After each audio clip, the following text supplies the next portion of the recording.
আজ আশ্বাস গ্রুপের তরফ থেকে থ্যালাসেমিয়া গার্জিয়ানস অ্যাসোসিয়েশনের সহায়তায় ৪৫ জন ব্লাইন্ড পার্সনকে ব্লাইন্ড কেন স্টিক প্রদান করা হলো।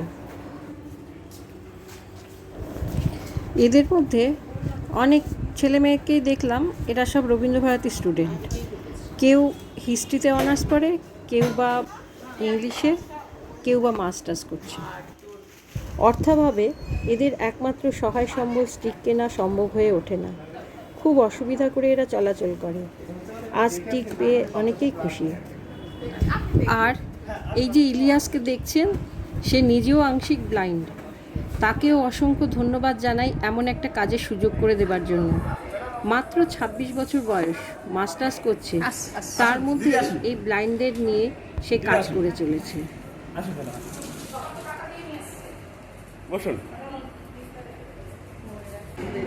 ব্যাপারটা হচ্ছে আমাদের ব্লাইন্ডদের নিয়ে তো কাজ তো হয়, ঠিক আছে, আমরা ব্লাইন্ডদের নিয়ে কাজ করি।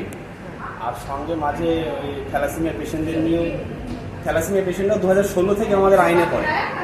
আর আমি এই পরিবারের সঙ্গে আমার করোনা থেকে পড়েছি, মানে আমি নিজে একজন ব্লাইন্ড পার্সন, বুঝতে পারছি। ব্যাপারটা হচ্ছে ২০১৬তে যে আইনটা হয়েছে, ঠিক আছে, ডিসেবিলিটি আইন যেটা, ডিসেবিলিটি অ্যাক্ট যেটা, এই ডিসেবিলিটি অ্যাক্টের মধ্যে হচ্ছে মানে থ্যালাসেমিয়া পেশেন্টরাও কিন্তু পড়ে, থ্যালাসেমিয়া পড়ে, ক্যান্সার পড়ে, ঠিক আছে।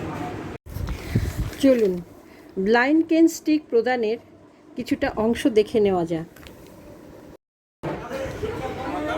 এই ফোল্ডিং স্টিকগুলো এইভাবে খোলা হয়ে থাকে।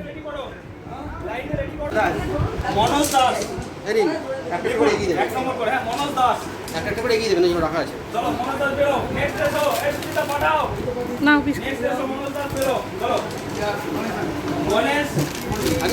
হাতে নিয়ে নিই, সব একসঙ্গে গুছো করে স্টিক হাতে নিই, গুছো করে স্টিক হাতে নিই।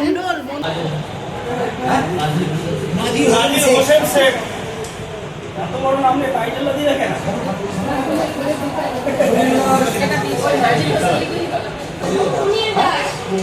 সুনীল দাস, সুনীল দাস, সুনীল দাস দিলাম।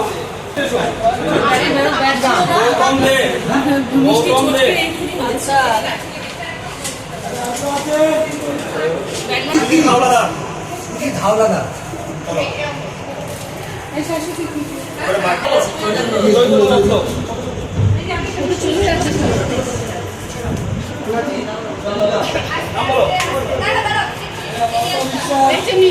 বিশ্বাস,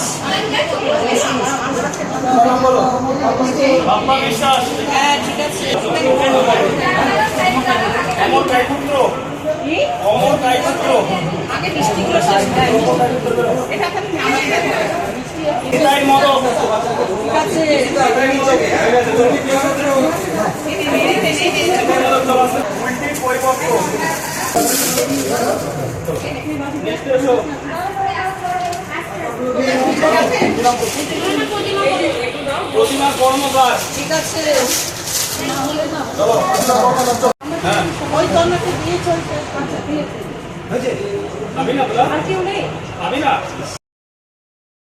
এরা কেউ পুরুলিয়া থেকে, কেউ বর্ধমান থেকে, কেউ ক্যানিং, গঙ্গাসাগর, সুন্দরবন, মালদা, এমনকি মুর্শিদাবাদ থেকেও এসেছেন। আমাদের সাথে আরও একটি গ্রুপ এসেছিল, যারা আরও ২৫টি স্টিক এখানে প্রদান করে গেছে।